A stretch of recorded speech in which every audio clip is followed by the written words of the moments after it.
Welcome students, आप सभी का स्वागत है। तो आइए स्वागत के साथ हम क्या पढ़ेंगे आज जानते हैं। पहले good morning, very good morning all of you. Now we start our chapter. क्या है मैं बताती हूँ। आज हम करेंगे बच्चों रिवीजन। क्या करेंगे? रिवीजन, पुनरावर्तन जिसे हम हिंदी में कहते हैं। किस चीज का रिवीजन करेंगे बताती हूं मैं। सर्वनाम। किसका? सर्वनाम का। किसका रिवीजन होगा बच्चों? सर्वनाम। ओके, तो सर्वनाम का रिवीजन करना शुरू करते हैं। तो संज्ञा के स्थान पर प्रयुक्त होने वाले शब्दों को सर्वनाम कहते हैं, जैसे मैं, हम, तू, तुम, वह, यह, आप, कौन, कोई, जो आदि। ठीक है बच्चों, वैसे मैं पढ़ा चुकी हूँ आप लोगों को सर्वनाम, तो आपको समझ में आ गए होंगे, लेकिन ये रिवीजन है तो रिवीजन भी आपको अच्छे से सुनना है। तो सर्वनाम के कितने भेद होते हैं बच्चों? मैंने बताए थे कितने? 6 भेद होते हैं।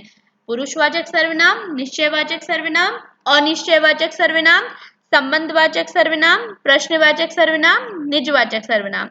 ये हुए हमारे सर्वनाम के 6 भेद। तो पहला है हमारा पुरुषवाचक सर्वनाम। जिस सर्वनाम का प्रयोग वक्ता या लेखक स्वयं अपने लिए या श्रोता या पाठक के लिए या अन्य किसी व्यक्ति के लिए करता है, वह पुरुषवाचक सर्वनाम कहलाता है। बच्चों, ये जो मैंने बनाया है वीडियो, ये दूसरी बुक से बनाया है, लेकिन आप इसको पुरुषवाचक सर्वनाम को साधारण शब्दों में मैं समझा देती हूँ। जैसे मैंने पिछले वीडियो में बताया था ना कि क्या क्या होता है पुरुषवाचक सर्वनाम। बोलने वाला, सुनने वाला और जिसके बारे में बात की जाए, ठीक है, उसे हम पुरुषवाचक सर्वनाम कहते हैं। तो पुरुषवाचक सर्वनाम के कितने भेद होते हैं? उत्तम पुरुष, मध्यम पुरुष व अन्य पुरुष। ठीक है, उत्तम पुरुष सर्वनाम में क्या आता है बच्चों? मैं पढ़ रहा हूँ, बोलने वाला, ठीक है, हम दोनों खेल रहे हैं। उत्तम पुरुषवाचक सर्वनाम का हम प्रयोग कब करते हैं? जब हम खुद बोलने वाले के लिए, खुद के लिए, ठीक है, स्वयं के लिए।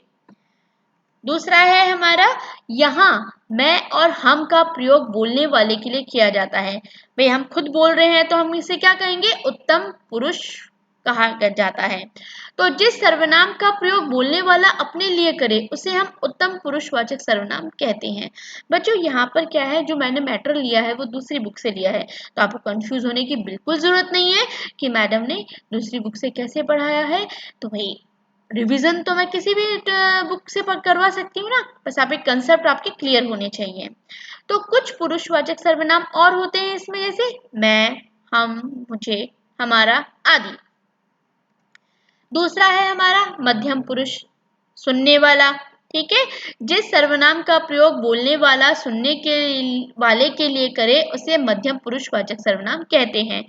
जैसे तुम मंदिर जा रहे हो, तुम्हें खेलना चाहिए, ये बात हो रही है ना, तो यहाँ तुम और तुम्हें का प्रयोग सुनने वाले के लिए किया है, तो इसे मध्यम पुरुष कहा जाता है।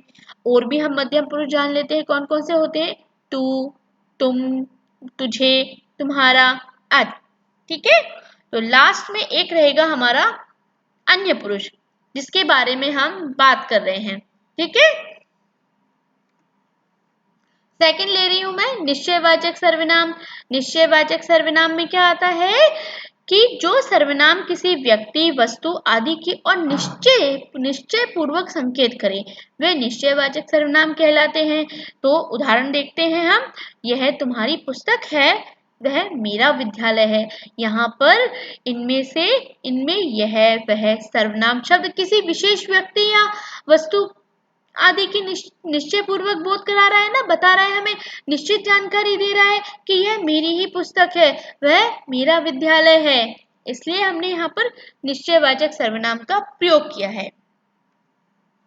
अनिश्चयवाचक सर्वनाम, जैसे कि जिस सर्वनाम शब्दों के द्वारा किसी निश्चित व्यक्ति या वस्तु का बोध ना हो, मतलब जानकारी नहीं मिलती हो, तो उसे अनिश्चयवाचक सर्वनाम कहते हैं। निश्चयवाचक का बिल्कुल अपोजिट होता है ये। जैसे घर से किसी को बुला लाओ, आपको कोई बुला रहा है, तो इनमें किसी को, कोई शब्द सर्वनाम शब्दों से किसी विशेष व्यक्ति या वस्तु की निश्चय जानकारी नहीं मिल रही हमें, तो इसमें हमने क्या प्रयोग किया है? अनिश्चयवाचक सर्वनाम आएगा। फोर्थ है हमारा संबंधवाचक। ठीक है, तो संबंधवाचक में क्या होता है बच्चों, एक दूसरे आपस में एक दूसरी बात का संबंध बतलाने के लिए जिन सर्वनाम शब्दों का प्रयोग होता है उन्हें हम संबंधवाचक सर्वनाम कहते हैं। बच्चों कंफ्यूज होने की जरूरत नहीं है, ये मैथड दूसरी बुक का है, आप अपनी बुक से पढ़ सकते हैं, ये केवल रिवीजन है। ओके, तो हम देख लेते हैं इसके उदाहरण। जो पढ़ रही है वह मेरी बहन है, जिसने मेहनत की उसने फल पाया। तो यहाँ जो वह और जिसने उसने का प्रयोग आपस में संबंध परस्पर मतलब आपस में संबंध बताने के लिए हुआ है, इन्हें संबंधवाचक सर्वनाम कहते हैं। इनमें से जो वह, जिसकी, उसकी, जैसा, वैसा, ये दो शब्द परस्पर आपस में क्या बताते हैं, संबंध को बता रहे हैं, तो ऐसे शब्द संबंधवाचक सर्वनाम कहलाते हैं। फिफ्थ है हमारा प्रश्नवाचक सर्वनाम। नाम से ही स्पष्ट हो गया ना, जो सर्वनाम संज्ञा शब्दों के स्थान पर आते हैं किंतु वाक्यों को प्रश्नवाचक भी बनाते हैं। कहने का मतलब ये है कि बच्चों यहाँ पर क्या होता है, जब हम किसी से सर्वनाम के रूप में प्रश्न पूछते हैं तो वहां प्रश्नवाचक सर्वनाम आता है। जैसे यह किसकी फ्रॉक है, आप क्या लिख रहे हो। ऐसे जब प्रश्न पूछे जाते हैं तो हम प्रश्नवाचक सर्वनाम का प्रयोग करते हैं। क्या, कौन, किसने, किससे आदि शब्द प्रश्नवाचक सर्वनाम है, क्योंकि इन सर्वनामों के द्वारा वाक्य प्रश्नवाचक बन जाते हैं। सिंपल। एंड लास्ट है हमारा निजवाचक सर्वनाम।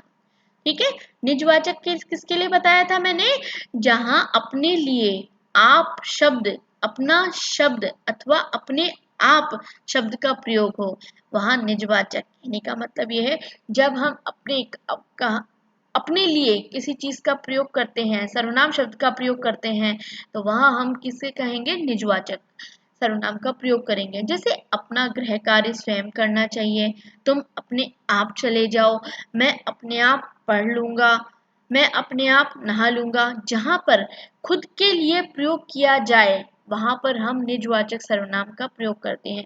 यहाँ पर जैसे फर्स्ट और सेकंड उदाहरण में मैं आपको बता देती हूँ, अपना गृह कार्य स्वयं करना चाहिए, तुम अपने आप चले जाओ।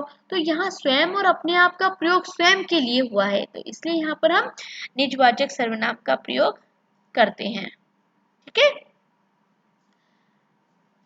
तो बच्चों उम्मीद कर रही हूँ कि ये आपको सर्वनाम का रिवीजन भी समझ में आया होगा। वैसे आप मेरा प्रीवियस वीडियो देखेंगे तो आपको और बेहतर तरीके से समझ में आ जाएगा। रिवीजन में जो मैंने मैटर लिया है वो दूसरी बुक का लिया है, तो बिल्कुल कंफ्यूज होने की जरूरत नहीं है कि मैडम ने कहाँ से पढ़ाया है। तो आप बिल्कुल निश्चिंत रहें और रिवीजन करते रहें। Thank you boys, have a good day.